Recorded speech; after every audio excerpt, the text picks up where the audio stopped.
El reconocido defensor de la tercera edad Eugenio Semino reveló información crucial que marca un punto de inflexión para los jubilados y pensionados de la nación. Por otra parte, se ha confirmado una importante noticia que afectará positivamente a jubilados, pensionados y beneficiarios de pensiones no contributivas. Antes de empezar, no olvide suscribirse a nuestro canal para estar al tanto de toda la información actualizada sobre ANSES y el régimen previsional. La suscripción es totalmente gratuita. Si quiere respaldar esta labor, puede regalarnos un me gusta y dejar un comentario con la palabra jubilado, mostrando así su apoyo a la demanda de un haber digno para los adultos mayores. A continuación, compartimos las noticias más importantes de la fecha. Pero bueno, ya salieron. Señores, me voy a meter en algo que también es muy sensible, que tiene que ver con el tema jubilados, el tema canasta de los jubilados, el tema de la plata que necesita un jubilado para sobrevivir, porque salieron cifras oficiales que ahora vamos a repasar en placas, pero tengo en línea a Eugenio Semino, que es el defensor de la tercera edad, a quien saludo. En realidad es... Eugenio, ¿cómo te va? Primero, buenas tardes, ¿cómo andás? ¿Qué tal, Fernando? Amigos, un gusto poder saludarlos. Gracias, Eugenio. Vos sos defensor de la tercera edad de la ciudad de Buenos Aires. Lo que pasa es que te enganchan para laburar para todo el país, ¿no? Sí, mira, hay una cuestión que es objetiva. Los grandes organismos de la seguridad social están en Buenos Aires. Refiero a ANSES y PAMI. Y son centralizados en términos de sus decisiones, por lo cual una prótesis estatal termina aprobándose en Florida y en Corrientes y Florida. Claro. Esto, bueno, son los anacronismos de Argentina, bueno, e inclusive muestran el desguace de un sistema de salud, de un sistema de protección social. Los estaba, no quiero robar tiempo, pero los estaba escuchando con mucha atención con el tema de los jueces y demás. Sí. Y estaba pensando en Séneca, ¿no? Séneca decía que no hay cosa más parecida a la injusticia que la justicia tardía. Y esto es lo que pasa históricamente con todas las administraciones con los jubilados. Hoy hay alrededor de 60.000 causas que están en la Corte, esperando desde hace años una resolución. Hay 40.000 sentencias firmes que no se están pagando. Bueno, y lo vimos históricamente en el caso Badaro y demás, donde murieron en la espera de obtener, se reconozca su derecho, millones de jubilados, ¿no? Así que realmente ojalá que estas cosas ayuden a hacer más rápido los juicios, que tengan resolución, aunque particularmente creo, por lo menos la gran mayoría que está en la Corte, que no van a tener resolución hasta después del 27, porque la Corte no falla juicios de jubilados antes de una elección presidencial, ¿no? Está muy bien. Vos sabés que lo que quiero... mira, ahí estamos repasando números. ¿Podemos pasarlos de vuelta? Así voy repasándolos con Eugenio. La canasta de bienes y servicios de jubilados de Ciudad de Buenos Aires. 1.580.000 pesos si no paga alquiler ni prepaga. Es lo que necesita para vivir. O sea, si es propietario y tiene obra social. 1.580.000 es lo que necesita. ¿Cuánto cobra hoy un jubilado de la mínima? Mira, la gran mayoría de los jubilados que cobran la mínima, por todo concepto están recibiendo 470.000 pesos. 400. Por todo concepto. ¿Y son cuántos los de la mínima? Casi 5 millones de jubilados sobre una masa de 7,5 millones. Claro, es la enorme mayoría. Sí. 5 millones de 7 millones, la enorme mayoría. Te diría que todos. A ver, y te lo voy a hacer un poquito más benévolo. El promedio entre los 5 que cobran la mínima y los 7 que cobran otro tipo de jubilación, ¿de cuánto es? Los otros 2,5 millones restantes que no están en la mínima cobran una media de 850.000 pesos. O sea, ninguno de los dos califica con este 1.580.000 siendo propietarios y teniendo obra social, porque la mayoría no son propietarios. Nosotros calculamos desde hace casi 20 años la canasta del jubilado, que se publica semestralmente, que similitudes, es metodología INDEC, pero contiene gastos de vivienda. La última publicada en el mes de marzo de este año, está en 1.800.000 pesos. Porque se toma la vivienda, primero, una presunción que habla de lo viejo del pensamiento político argentino, de jubilados que son propietarios. Esto era tal vez mi generación la última que asociaba el carácter de persona mayor con tener su vivienda. Esto ya no es así, y aún los que tienen su vivienda, pagar las expensas en cualquiera de las grandes ciudades del país se lleva entre 250 a 300.000 pesos. Claro, claro. Y leer mucho más, y un fenómeno del cual no se habla, que es la vida de cientos de miles de personas mayores en pensiones. Pensiones, muchas de ellas que son verdaderas posilgas, las pueden ver por San Telmo, por Montserrat en Buenos Aires, lo mismo en Córdoba, en Mendoza, en las grandes ciudades. Bueno, una pensión de una habitación con baño compartido está en 250.000 pesos. ¿Semino? Sí, ¿cómo le va? Acá Antonio Ricovene lo saluda. Yo le quería preguntar por qué evaluación hace de cómo impactó la fórmula, el ajuste en la fórmula de la Libertad Avanza. Todo gobierno tiene su fórmula jubilatoria. ¿Qué evaluación hace de cómo fue y si de alguna forma se pudo resolver ese espacio que quedó entre la inflación muy alta de diciembre de 2023 y el inicio que creo que fue en abril del 24, ¿no? Cuando se empezó con los aumentos mensuales por IPC. Sí, a ver, algo que señalaste vos, cada gobierno tiene una fórmula. Vale decir que no hay ningún continuum. Lo señalo porque te escucho mucho a vos, Eugenio, que sé que es algo que decís. No, lo dice la realidad, ¿no es cierto? Vos fijate que en el 2023, tal cual lo señalabas, los jubilados con bono recompusieron el 140%. Los jubilados sin bono el 110%. La inflación fue el 211%. Pero insumos que tienen mucho peso en la canasta del jubilado como medicamento fue el 300%. ¿Qué pasa a partir de marzo del 2024, donde se empieza a aplicar IPC? Es decir, pareciera ser que cuando uno calcula la movilidad por la inflación, no debiera seguir perdiendo poder adquisitivo al haber del jubilado. Sin embargo, ¿qué pasó?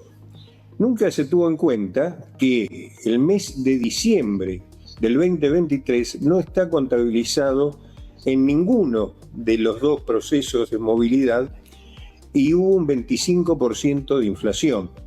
Y tampoco está contabilizado lo que fue la devaluación de los primeros días de la actual administración. Vamos al IPC y vamos al año 2024. Jubilados con bono, es decir, de la mínima, reajustaron el 105%. Jubilados sin bono reajustaron IPC. ¿Cuánto fue la inflación del 2024? El 118%. Claro. Vale decir que al estar el bono congelado, el bono es un disparate que no se puede entender en ninguna parte del mundo porque es un pago discrecional que se inventó para los procesos electorales y después lo siguió utilizando esta administración. Todos querían el bono y dice, bueno, lo congelamos en 70.000 pesos, por lo cual los 5 millones de la mínima, cuando vemos que, por ejemplo, se reajusta el 2.8, esos 5 millones reajustan el 2.2, porque el bono sigue estático.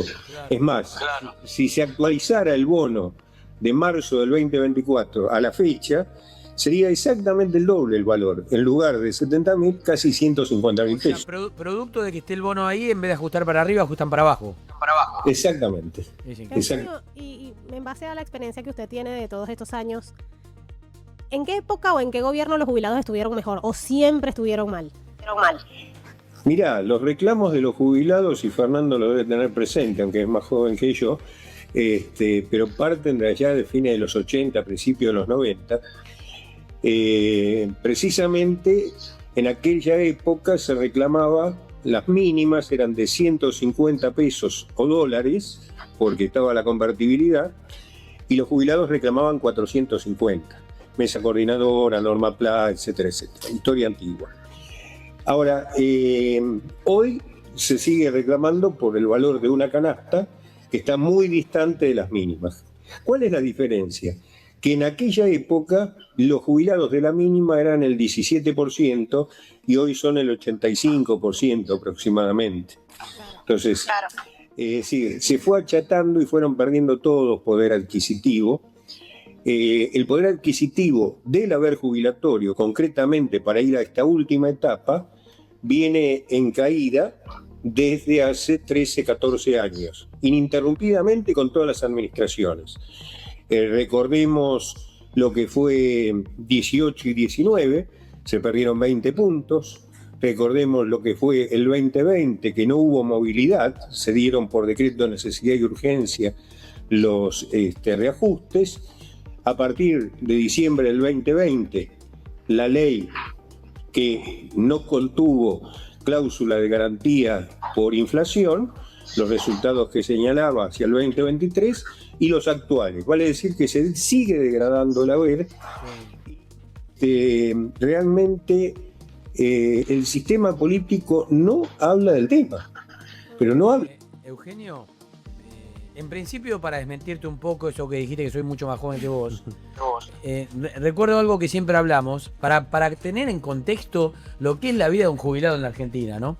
Hubo un presidente, en realidad hubo un político que llegó a presidente, que se llamó Fernando de la Rúa, que construyó toda su carrera política en base a los jubilados, porque tenía una bandera que era defender a los jubilados, desde la legislatura, cuando era legislador, diputado, senador, digamos, y como político construyó su carrera en base a los jubilados. Lo votaban porque era el que los defendía.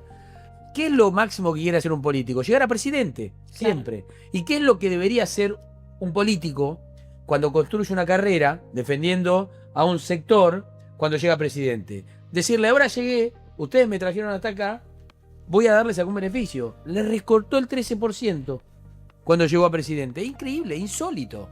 ¿Pero fue así o no, Eugenio? Tal cual, la ministra de Trabajo era Patricia Bullrich en ese momento. Se les contó el 13% a los que ganaban más de 500.000 pesos. De 500 pesos, perdón. Sí. A ver, lo que estamos viendo es que nuestro sistema político como tal no ha comprendido lo que ha pasado en el mundo y lo que está pasando hoy. No les quiero robar tiempo. Los sistemas se fueron transformando porque la ley bismarckiana de nuestro sistema, tantos aportantes activos respecto a tantos pasivos, ya no existe esa relación en el mundo. Es decir, eso existió a fines del siglo XIX y a partir de mediados del siglo XX, post Segunda Guerra Mundial, con pirámides poblacionales jóvenes y con un capitalismo que se suponía de pleno empleo. Hoy ya esto no existe. Cambiaron los modelos productivos, no existe más el Fordismo, por lo cual esto de seguir hablando cuántos activos va a haber por cada pasivo no tiene ningún sentido. ¿Qué hizo el mundo? Cuando los nórdicos se dieron cuenta que sus pirámides empezaban a envejecer, dijeron, bueno, tenemos que hacer algo para evitar el costo para los estados, claro, muchos viejos. Pero dice, tienen algo de bueno los mayores, es que pueden ser fenomenales consumidores. Para eso tienen que hacerse dos cositas nada más. Garantizarles salud en el cuerpo y plata en el bolsillo. Es decir, no lo hicieron porque son mejores personas que nosotros, sino porque tienen sistemas políticos acordados, razonables. Y esto es lo que ha hecho que países que no tenían sistema, Noruega, Finlandia, por ejemplo, que eran un cubito de hielo, hoy son los que encabezan el índice Melbourne de la seguridad social con los regímenes más sustentables en el presente y hacia el futuro. Ahora, para no robar tiempo, pasa. Esto en Argentina no ha pasado, no se ha tenido en cuenta. ¿Y qué encontramos? Que a su vez se fue usando la plata de la seguridad social para cubrir otras cuentas del Estado. Ustedes recordarán que hubo un fondo de garantía y sustentabilidad que hasta el día de hoy no sabemos cuánto es, cuántos papeles tienen, que echaron al primer interventor o al director de ANSES de la actual administración Osvaldo Giordano, porque dio a conocer el estado del fondo. Bueno, todo esto va pasando y la situación, la pérdida de calidad de vida es cada vez mayor. Los gastos de salud, o mejor dicho, de enfermedad, aumentan exponencialmente y más allá de lo que pasa con los viejos, esto tiene una fuerte incidencia en los jóvenes. Por ejemplo, la mitad de los puestos de trabajo del año pasado lo tomaron jubilados. Claro. Vale decir que eso que Es la implicaba... frazada. Claro, porque el jubilado, yo lo veo todos los días en la oficina. Nosotros Eugenio, voy a ir redondeando porque tengo otros temas y me quedan nada más que 15 minutos de programa. Pero es tan interesante porque siempre te llamamos por una cosa y aparecen 10. Pero es así, se ramifica. El tema de los jubilados es increíble. Así que algún día venite acá al estudio y lo charlamos más tranquilos, o si no, seguimos la charla en otro momento. ¿Te parece? Sí, te doy 2 títulos para cuando Dale. alumnas. Hoy los 2 grandes fenómenos que hay en el mundo son la longevidad y la inteligencia artificial. Claro. Y tienen que ver con esto que estamos hablando. ¿Qué tenemos que hacer nosotros? Obviamente hacer un sistema, ni reformarlo, hacerlo, pero en paralelo tenemos que aplicar acción social para que los actuales jubilados no se nos sigan muriendo de hambre. Te mando un abrazo grande, Eugenio.